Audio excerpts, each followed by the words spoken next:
Hello students, welcome to the revision series. आज हम बात करेंगे एक नए चैप्टर की जिसको हम कहते हैं कोऑर्डिनेशन कंपाउंड्स। करेक्ट। काफ़ी इंपॉर्टेंट टॉपिक है इनऑर्गेनिक पॉइंट ऑफ व्यू से, और इसके अंदर एक बहुत ही इंपॉर्टेंट टॉपिक हम कवर करने जा रहे हैं, that is valence bond theory, जिसमें मैक्सिमम क्वेश्चन आपको बनता हुआ नजर आएगा। पहली बात हम ये बताना चाहेंगे कि वैलेंस बॉन्ड थ्योरी डील किस चीज़ को करता है। तो फर्स्ट थिंग जो आपको जानना चाहिए, this theory deals with hybridization and geometry of the complexes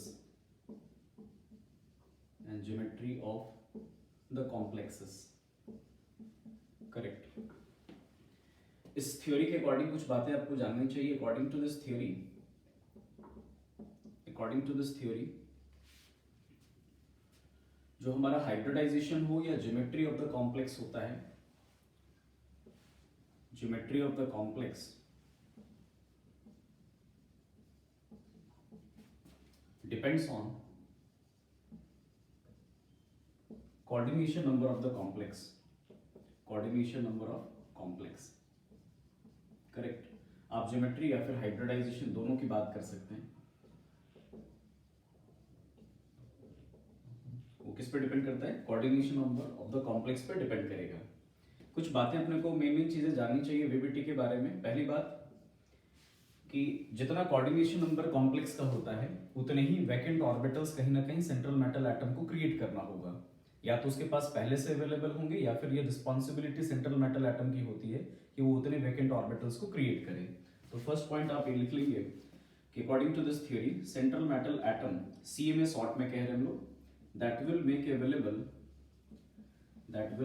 make available number of vacant orbitals.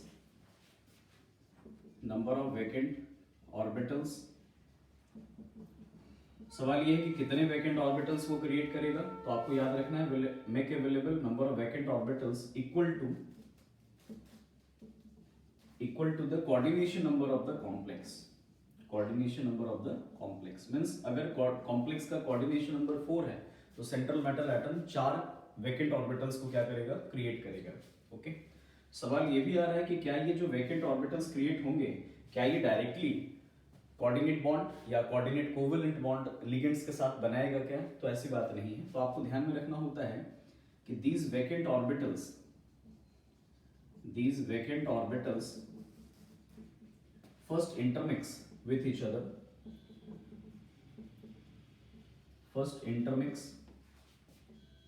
other and form hybrid orbitals correct. हमने क्या बोला कि जो जितने भी vacant orbital central metal atom available कराएगा वो सारे इंटरमिक्स होंगे, और इंटरमिक्स होकर के क्या बनाएंगे? Hybrid orbital. This phenomena is called as hybridization, है ना। इंटरमिक्सिंग फिनोमेना को ही क्या बोलते हैं? हाइब्रिडाइजेशन। ऐसा इसलिए होता है बिकॉज जब आप अलग अलग एटॉमिक ऑर्बिटल्स को आप इंटरमिक्स करेंगे तो उनकी जो एवरेजिंग होगी कहीं ना कहीं एनर्जी की, और अलग अलग ऑर्बिटल जिनकी एनर्जी अलग अलग थी फाइनली इंटरमिक्स होकर के जब वो हाइब्रिड ऑर्बिटल बनाएंगे तो कहीं ना कहीं उनकी एनर्जी वाइज क्या रहेंगे? They will be identical. Correct. Next point कि जब एक बार हाइब्रिड ऑर्बिटल आपका तैयार हो जाएगा, then these hybrid orbitals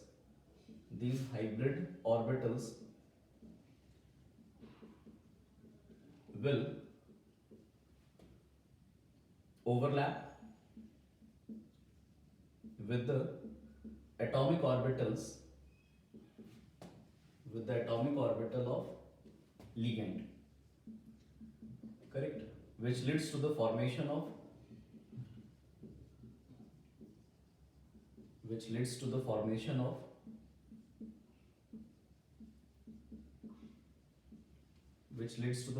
of coordinate covalent bond.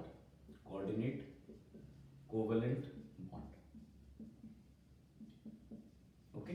तो ये बेसिक कहीं ना कहीं हमारा वीबीटी का कॉन्सेप्ट है कि फिर से एक बार रिकैप देते हैं। ये सेंट्रल मेटल एटम सबसे पहले कुछ ऑर्बिटल्स को खाली कराएगा, करेक्ट। कितने ऑर्बिटल्स को खाली कराएगा? That will be equals to the coordination number of the complex. Finally जितने वैकेंट ऑर्बिटल्स क्रिएट होंगे वो सभी पहले इंटरमिक्स होंगे आपस में, और क्या बनाएंगे? हाइब्रिड ऑर्बिटल बनाएंगे। और यही हाइब्रिड ऑर्बिटल लिगेंड्स के एटॉमिक ऑर्बिटल के साथ ओवरलैप करके फाइनली क्या बना देता है? Coordinate covalent bond. This is the basic theory of VBT. Next, अब हम लोग जैसे बता रहे थे स्टार्टिंग में कि जो हाइब्रिडाइजेशन और ज्योमेट्री होता है वो coordination number of the complex पे डिपेंड करता है। तो कैसे डिपेंड करता है, कुछ बातें पहले समझ लेते हैं फिर आपको प्रैक्टिस कराएंगे। तो लेट्स से कुछ कोऑर्डिनेशन नंबर की हम बात करते हैं और इसके कॉरेस्पॉन्डिंग जो हमारा हाइब्रिडाइजेशन होगा और इसके कॉरेस्पॉन्डिंग जो हमारा ज्योमेट्री होगा ये अपने को लर्न करना पड़ेगा। तो अगर कोऑर्डिनेशन नंबर बेसिक क्या हो सकता है हमारा 2 हो सकता है। If the coordination number is 2 then hybridization will be sp and the geometry will be linear, basic है। Second, if the coordination number is 3 then hybridization will be sp2 and the geometry will be trigonal planar, trigonal planar. Okay, if the coordination number is 4 then this is important one. Why it is important one कि अगर coordination number किसी complex का 4 है तो ये इसका hybridisation 2 possibility बनता है, एक तो dsp2 भी हो सकता है और नेक्स्ट हमारा क्या हो सकता है sp3, और दोनों का ज्योमेट्री सेम नहीं रहता है, geometry will be different. dsp2 का जो ज्योमेट्री होगा that will B square planar geometry, और sp3 का जो ज्योमेट्री होगा that will B tetrahedral geometry it will have, correct. Next, इस साइड आ जाते हैं।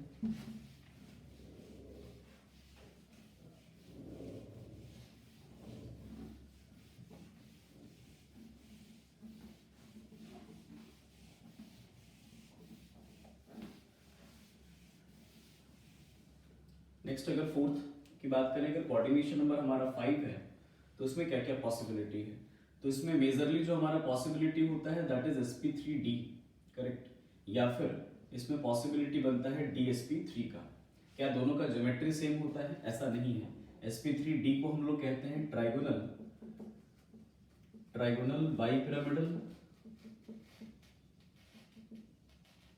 बाइपिरामिडल, शॉर्ट में इसको TBP भी बोला करेंगे। और जो हमारा dsp3 होता है उसका जो हमारा ज्योमेट्री निकल कर आएगा that is square pyramidal geometry इसको कहते हैं लोग। ओके, नेक्स्ट, कोऑर्डिनेशन नंबर 6 की अगर बात करें तो इसमें भी 2 ज्योमेट्री हाइब्रिडाइजेशन निकल कर आता है, एक sp3d2 और दूसरा होता है हमारा d2sp3, करेक्ट। sp3d2 अगर है या d2sp3 है, this is also called as outer orbital complex. अगर हाइब्रिडाइजेशन sp3d2 आ रहा है और अगर d2sp3 कह रहे हो then this will be called as inner orbital complex बोलते हैं इसको। लेकिन चाहे हमारा कॉम्प्लेक्स आउटर ऑर्बिटल हो या इनर ऑर्बिटल हो, कोऑर्डिनेशन नंबर 6 में दोनों ही केस में जो ज्योमेट्री हमारा बोला जाएगा that will be simply octahedral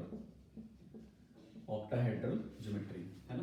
अब कई बार लगता है कि दोनों में डिफरेंस क्या है, क्या d ऑर्बिटल अलग अलग यूज हो रहा है, जैसा कि यहाँ पे हो रहा है। अगर आप ध्यान से देखेंगे तो यहाँ पे जो d ऑर्बिटल है दैट इज dz², ओके, जबकि यहाँ पे जो हमारा ऑर्बिटल यूज होगा that is dx² minus y²। But यहाँ पे ऐसा नहीं है, यहाँ पे दोनों ही केस में dx² माइनस y² और dz² इस्तेमाल हो रहा है। मीन्स यहाँ भी dz² और dx² माइनस y² है, जबकि यहाँ पे भी क्या है हमारा dz² और dx² माइनस y² है। तो आखिर डिफरेंस क्या है, तो डिफरेंस समझ लो आप जरा। सपोज फॉर एग्जांपल हम 3D सीरीज एलिमेंट्स की बात करें, फॉर 3D सीरीज एलिमेंट्स, है ना। अगर आपने हाइब्रिडाइजेशन बोल रखा है sp3d2,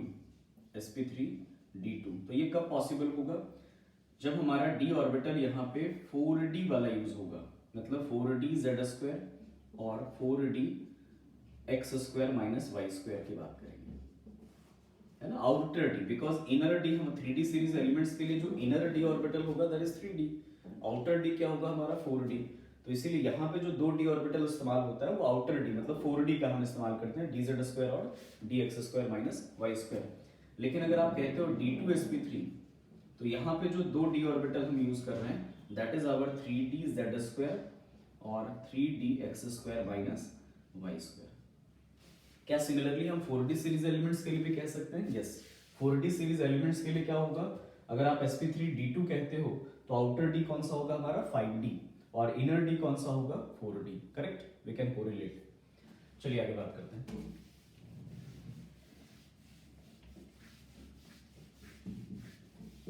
इसका मतलब क्लियर हो गया कितने सारे हाइब्रिडाइजेशन में सबसे जो इंपॉर्टेंट दो आता है हमारा, वो निकल कर आता है दो, दैट इज कोऑर्डिनेशन नंबर 4 और कोऑर्डिनेशन नंबर 6।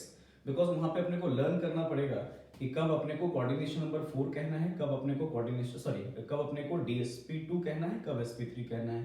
कोऑर्डिनेशन नंबर 6 में भी लर्न करना पड़ेगा कि कब अपने को इनर ऑर्बिटल, कब अपने को आउटर ऑर्बिटल कॉम्प्लेक्स बनाना है। तो इन दोनों के बारे में थोड़ा सा डिटेल में समझना पड़ेगा। तो चलो समझते जरा। इससे पहले कि हम एग्जांपल्स कराएं दोनों का, फर्स्ट थिंग कुछ बातें आपको लिगेंड्स के बारे में और समझना पड़ेगा जिसका हम यूज यहाँ पे करने वाले हैं। तो लिगेंड्स के बहुत सारे क्लासिफिकेशन होते हैं, बट यहाँ पे जो हमने यूज किया है that is based on splitting power, based on splitting power of ligands, splitting power of ligands. ये स्प्लिटिंग पावर क्या होता है ये डिटेल में हम लोग CFT में जानते हैं इस चीज को लेकर के, बट थोड़ा सा ब्रीफली रिकैप कर देते हैं क्या होता है। सपोज एक मेटल आयन है, suppose imagine that metal ion at origin, correct, और जो हमारा लिगेंड्स है वो ऑक्टाहेड्रल के वे में कहीं ना कहीं अगर उसको अप्रोच करेगा स्पेस के अंदर, तो वहां पे क्या होता है कि जो डी सबशेल्स के ऑर्बिटल्स होते हैं, चूंकि उनका ओरिएंटेशन अलग अलग है, तो वो कहीं ना कहीं स्प्लिट हो जाते हैं दो अलग अलग एनर्जी लेवल्स के अंदर, करेक्ट। तो उनके अंदर एक स्प्लिटिंग देखने को मिलता है। तो ये लिगेंड्स के कारण से स्प्लिटिंग हो रहा है, या लिगेंड्स के अनसिमेट्रिकल अप्रोच के कारण से क्या हो रहा है, हमारा स्प्लिटिंग हो रहा है। तो क्या सारे लिगेंड्स का जो स्प्लिटिंग पावर होगा, डी ऑर्बिटल्स को स्प्लिट कर देने की जो टेंडेंसी होगी, क्या वो एक जैसी होगी? तो ऐसा नहीं है। तो उसी को बेसिस बना करके हमने लिगेंड्स को दो पार्ट में क्या कर रखा है, क्लासिफाई कर रखा है। कुछ लिगेंड्स को हम कहते हैं SFL और कुछ लिगेंड्स को हम कहते हैं WFL। SFL का क्या मतलब होता है? This is called as strong field ligand, strong field ligand. और जो हमारा WFL होता है that is called as weak field ligand, weak field ligand. Okay, strong field ligand and weak field ligand. किस बेसिस पे हमने बोला है? तो जो SFL होगा that is having high splitting power, high splitting power, और इसके लिए हम बोलेंगे low splitting power, low splitting power. मतलब इसके अंदर स्प्लिट करने की टेंडेंसी कहीं ना कहीं कम है because of the weak field strength. इनका जो फील्ड का, इनका जो इलेक्ट्रॉन क्लाउड का जो फील्ड स्ट्रेंथ है वो कहीं ना कहीं क्या है, हमारा वीक हो गया, जिसके कारण से स्प्लिटिंग पावर इनका क्या होता है, कम होता है। कुछ चीजें और जान लेना चाहिए अपने को इन सब के बारे में, इनकी प्रॉपर्टीज के बारे में। SFL के अंदर एक प्रॉपर्टी होती है, दे कैन, हमने वर्ड यूज किया can, not always, they can pair up unpaired electron, unpaired electrons को पेयर अप करने की इसके पास कैपेसिटी है, बट जरूरत पड़ने पे, इफ नेसेसरी, अगर कॉम्प्लेक्स बनाने के लिए ऐसा जरूरत पड़ रहा है then it can pair up the electron, otherwise it can't. Third यहां पे लिखेंगे this can't pair up the electron, unpaired electron, ये नहीं कर सकता है ऐसा, जरूरत पड़ने पे भी नहीं करेगा, ये याद रखेंगे। फोर्थ जो प्रॉपर्टी याद रखना है कि स्ट्रॉन्ग फील्ड लिगेंड, जरूरत पड़ने पे this can excite the electron, excite the unpaired electron to any higher orbital और higher orbit, can excite the unpaired electron, जबकि ये काम हमारा वीक फील्ड लिगेंड नहीं कर सकता, this can't do so.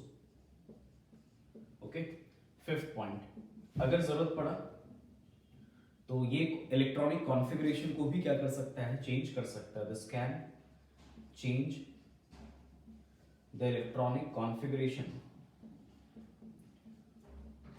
Electronic configuration of CMA, electronic configuration of CMA, है ना।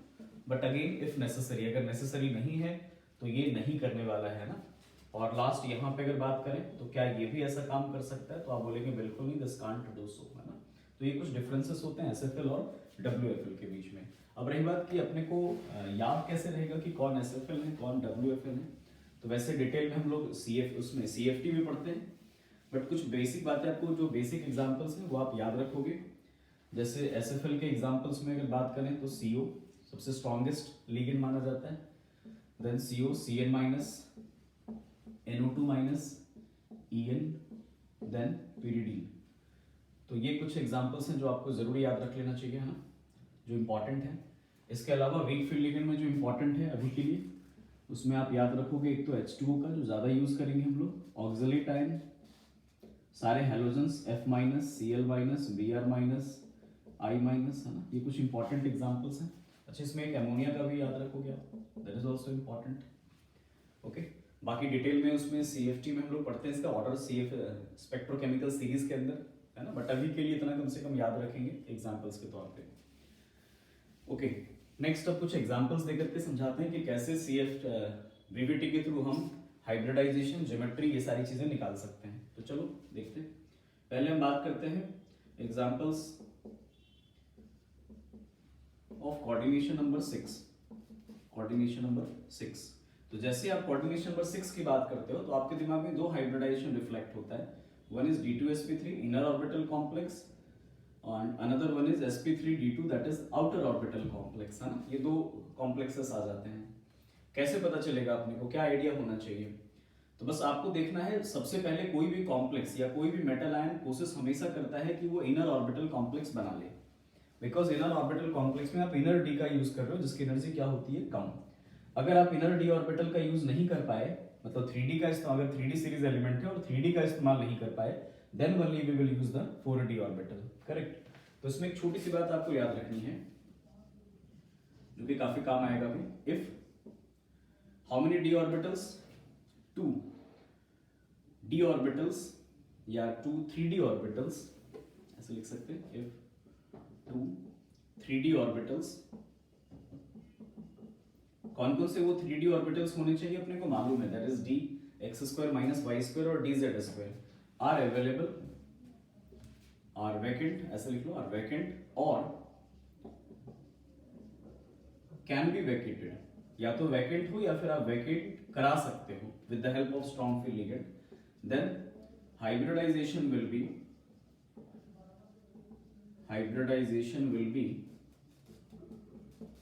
D2sp3, D2sp3, otherwise it will be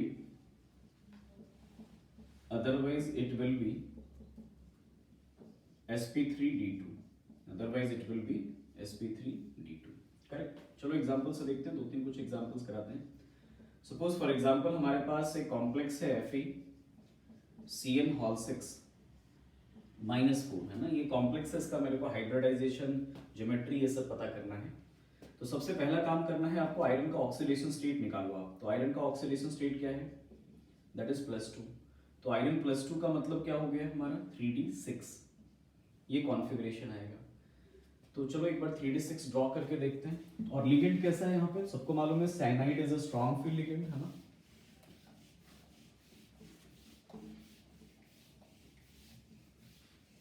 तो 3d6 और साथ में हमारा लिगेंड कैसा है, दैट इज SFL। तो D6 ड्रॉ करते हैं, ध्यान से देखना आप सब लोग, बहुत सिंपल सी बात है। 1 2 3 4 5 6, है ना, correct. This is the scenario of 3D orbitals.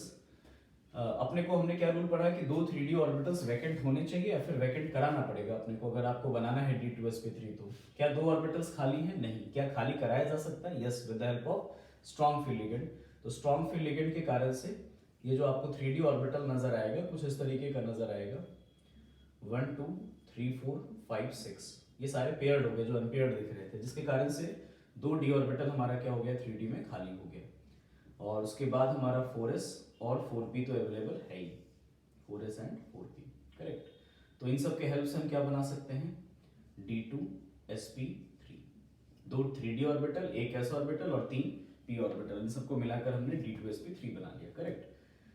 Okay, तो इसको हम बोला करेंगे इनर ऑर्बिटल कॉम्प्लेक्स। और ज्योमेट्री क्या होगा, तो कोऑर्डिनेशन नंबर 6 में हमेशा क्या रहता है हमारा, ऑक्टाहेड्रल कॉम्प्लेक्स होता है।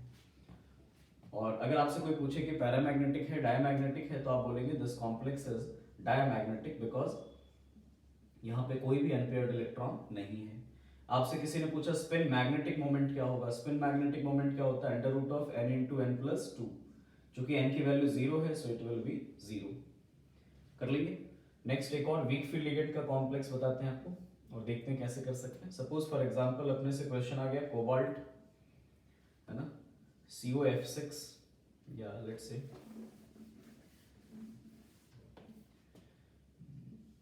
FeH2O हॉल 6 और यहाँ पे +2 है। दोनों में डिफरेंस समझना क्या है, यहाँ भी आयरन किस में दिख रहा है अपने को +2 में, तो आयरन +2 है सो इट इज 3d6 और लेकिन लिगेंड कैसा है हमारा, that is again WFL week field ligand है। तो D6 वीक फील्ड लिगेंड है तो कैसे बनाएंगे देखो जरा आप, पहले D6 कॉन्फ़िगरेशन लिखो आप, तो 1 2 3 4 5 6 करेक्ट। क्या हम यहाँ पे पेयरिंग करा सकते हैं इलेक्ट्रॉन्स का, मतलब दो 3D ऑर्बिटल आप ऑब्टेन कर सकते हो, नहीं। तो इसका मतलब क्या हो गया कि आपको 4s और 4p का ही इस्तेमाल करना पड़ेगा, 4s 4p और 4d का, 4s 4p एंड 4d का इस्तेमाल करना पड़ेगा, मतलब आउटर d का इस्तेमाल करना पड़ा है, hence the hybridization will be sp3d2 correct, basic है।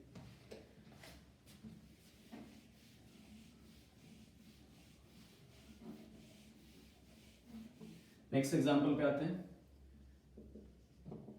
सपोज फॉर एग्जांपल अपने से किसी ने पूछा है कि कॉपर CuNH3 हॉल 6 है ना, SuNH3 हॉल 6 +2, तो यहाँ पे कॉपर +2 में है, copper +2 what is the configuration, that is having 3d9 configuration, ligand कैसा ले रखा है हमने, स्ट्रॉन्ग फील्ड लिगेंड। तो 3d9 और स्ट्रॉन्ग फील्ड लिगेंड की अगर बात करें हम लोग, तो 1 2 3 4 5 6 7 8 9 ओके। तो यहाँ पे अगर आप देखोगे तो कैसा कॉन्फ़िगरेशन दिख रहा है अपने को, D9 में क्या 2 d ऑर्बिटल खाली करा सकते हो क्या, क्या हम इलेक्ट्रॉन को यहाँ पे अगर चलो एक्साइट करा भी दें तो क्या तब भी 2 3d ऑर्बिटल ऑब्टेन हो सकता है क्या, नहीं। इसका मतलब यहाँ पे भी अपने को क्या हाइब्रिडाइजेशन बोलना पड़ेगा, sp3d2, मतलब 4s 4p और 4d का ही इस्तेमाल करना पड़ेगा। पैरामैग्नेटिक या डायमैग्नेटिक तो बोला करेंगे हम पैरामैग्नेटिक। एक और एग्जांपल लेते हैं, सपोज कोबाल्ट NH3 या स्ट्रॉन्ग फील्ड और लेते हैं COEN हॉल 3 करेक्ट +2। सपोज ये कॉम्प्लेक्स आ गया, तो कोबाल्ट यहाँ पे +2 में है, कोबाल्ट +2 होता है हमारा 3d7 और लिगेंड कैसा है हमारा, स्ट्रॉन्ग फील्ड लिगेंड है करेक्ट। तो अगर आप 3d7 का कॉन्फ़िगरेशन देखेंगे तो कुछ इस तरीके का नजर आता है, ये 1 2 3 4 5 6 7 है ना। अब ध्यान से देखो आप, अपने को 2 3d ऑर्बिटल चाहिए और लिगेंड कैसा है, strong field ligand. Strong field ligand जरूरत पड़ने पे इलेक्ट्रॉन को पेयर अप कर सकता है, तो यहाँ पे इलेक्ट्रॉन को अगर इन दोनों को पेयर करा दें तब भी एक ऑर्बिटल तो और चाहिए होगा, तो उसमें एक और कैपेसिटी का हम इस्तेमाल करेंगे कि ये अनपेयर्ड इलेक्ट्रॉन को क्या कर सकता है, एक्साइट भी करा सकता है। तो पेयरिंग और एक्साइटेशन के बाद कहीं ना कहीं जो सीन अपना क्रिएट हो रहा है वो कुछ इस तरीके का है, 4 2 6, और जो एक इलेक्ट्रॉन होगा इसको हम एक्साइट कर देते हैं कहाँ पे, this is excited to higher d orbital, that is 4d orbital, जिसके कारण से ये दोनों d ऑर्बिटल क्या हो गया हमारा खाली, और हाइब्रिडाइजेशन क्या हो जाएगा हमारा, that will be D2sp3 inner orbital complex. लेकिन क्या इसको हम डायमैग्नेटिक बोलेंगे या पैरामैग्नेटिक बोलेंगे, it is still paramagnetic, because जो हमारा इलेक्ट्रॉन है वो अभी भी कहाँ पे दिख रहा है अपने को, वो है तो एटम के अंदर ही, बस 3d को छोड़कर वो कहाँ चला गया, 4d में, बस इतने का डिफरेंस है ओके। तो आई होप सब लोग कोऑर्डिनेशन नंबर 6 के क्वेश्चंस को आप ट्राई कर सकते हो, है ना, इसी बेसिस पे और भी एग्जांपल्स आप खुद से प्रैक्टिस कर सकते हो। कुछ एग्जांपल्स हम कोऑर्डिनेशन नंबर 4 का ले लेते हैं। तो अगर हम एग्जांपल्स ऑफ कोऑर्डिनेशन नंबर 4 की बात करें, एग्जांपल्स ऑफ कोऑर्डिनेशन नंबर 4, तो कोऑर्डिनेशन नंबर 4 जैसे बोला गया है तो आपके दिमाग में 2 हाइब्रिडाइजेशन निकल कर आता है, एक होता है DsP2 और एक होता है हमारा sp3, है ना। अगर हम बात कर रहे हैं 3d सीरीज एलिमेंट्स की, जो कि maximum question 3d series elements पे ही होता है, फॉर 3d सीरीज एलिमेंट्स आपको कैसे चेक करना है देखो जरा, if one 3d orbital is available या वैकेंट कह लो आप, or can be vacated, then hybridization will be DsP2,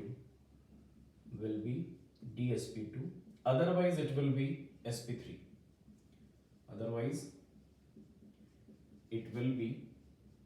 sp3, correct। तो ये चीज आपको ध्यान में रखना पड़ेगा। नेक्स्ट, कैसे जरा एग्जांपल्स के थ्रू करते हैं कुछ क्वेश्चंस। सपोज फॉर एग्जांपल अगर मेरे पास आ गया कॉम्प्लेक्स NiNS3 हॉल 4+2, करेक्ट।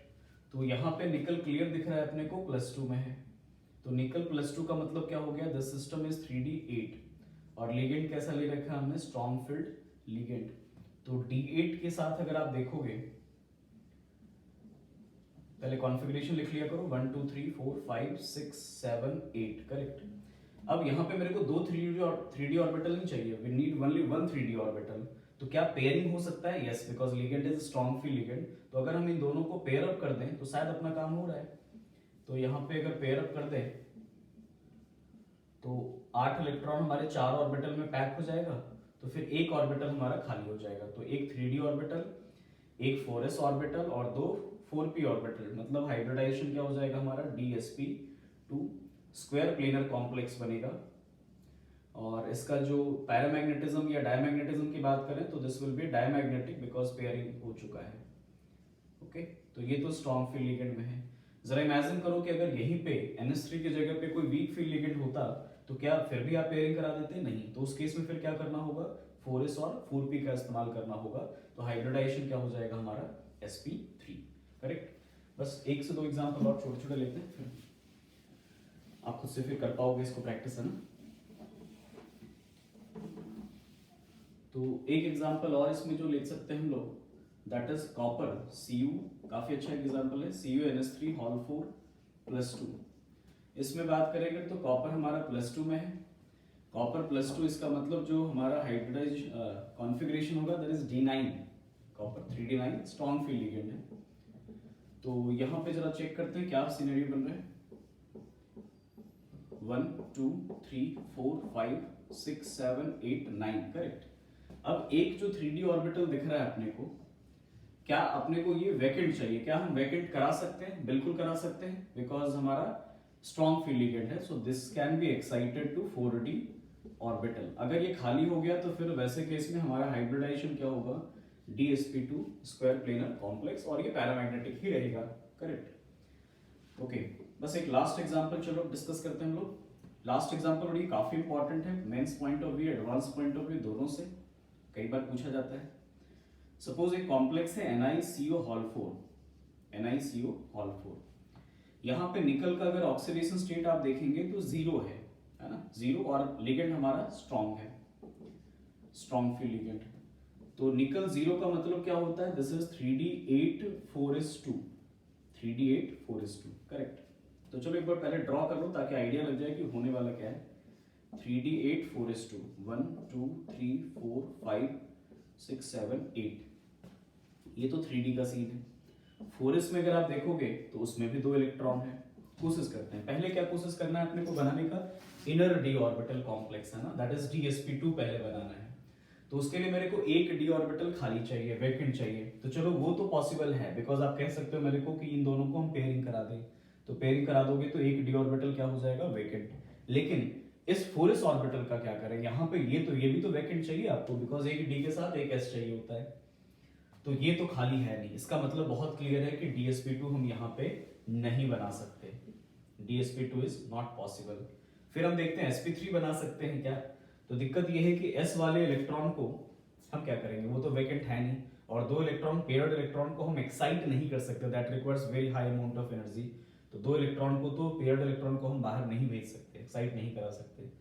तो इसका मतलब क्लियर है कि इस कॉन्फ़िगरेशन के साथ ना तो DsP2 पॉसिबल है ना तो sp3 पॉसिबल है। तो वैसे केस में अपने को क्या करना चाहिए, तो उसमें एक लास्ट जो हमने बताया था आपको प्रॉपर्टी, अगर याद हो कि स्ट्रॉन्ग फील्ड लिगेंड अगर जरूरत पड़ा तो, that is the worst case, है ना, अगर जरूरत पड़ा तो मेटल का इलेक्ट्रॉनिक कॉन्फ़िगरेशन क्या कर सकता है, चेंज कर सकता है। शायद यहाँ पे वही जरूरत है, बिकॉज बिना कॉन्फ़िगरेशन चेंज किए आप इसका हाइब्रिडाइजेशन नहीं बता सकते। तो इसमें करता क्या है स्ट्रॉन्ग फील्ड लिगेंड, जरा ध्यान से देखना, 3D8 4s2 में in presence of strong field ligand ही सिर्फ ये पॉसिबल है, जो 4s के इलेक्ट्रॉन होंगे that will go to 3D orbital. अब आप बोलोगे ऐसा क्यों पॉसिबल है, पहले तो कभी नहीं किया। तो एक तो यहाँ पे रिक्वायरमेंट, और दूसरी बात सबको मालूम है कि 3D और 4s के बीच में जो एनर्जी गैप है वो कम है, और साथ में अपने को अगर ऐसा होता है तो 3D10 मिलेगा, जो कि फुलफिल्ड कॉन्फ़िगरेशन है, तो काफ़ी स्टेबल माना जाता है। अगर आपने ऐसा कॉन्फ़िगरेशन अचीव कर लिया with the help of strong field ligand, तो वैसे केस में 4s हमारा खाली हो गया और 4p तो पहले से खाली था, तो इन दोनों को मिलाकर हमारा हाइब्रिडाइजेशन क्या हो जाएगा, sp3 tetrahedral geometry it will have, tetrahedral geometry. Paramagnetic diamagnetic की बात की जाएगी, so now this complex is diamagnetic complex. तो काफी इंपॉर्टेंट है, आप इसको ऐसे याद भी रख सकते हैं कि जब भी एग्जाम में देखे निकल जीरो ऑक्सीडेशन स्टेट में हो, याद रहे जीरो ऑक्सीडेशन स्टेट, और लिगेंड कैसा हो, स्ट्रॉन्ग फील्ड लिगेंड हो, तो वैसे केस में आपको टिक करके आना है sp3 और tetrahedral geometry. Okay, so I hope सबको वीबीटी समझ में आ गया होगा। All the best.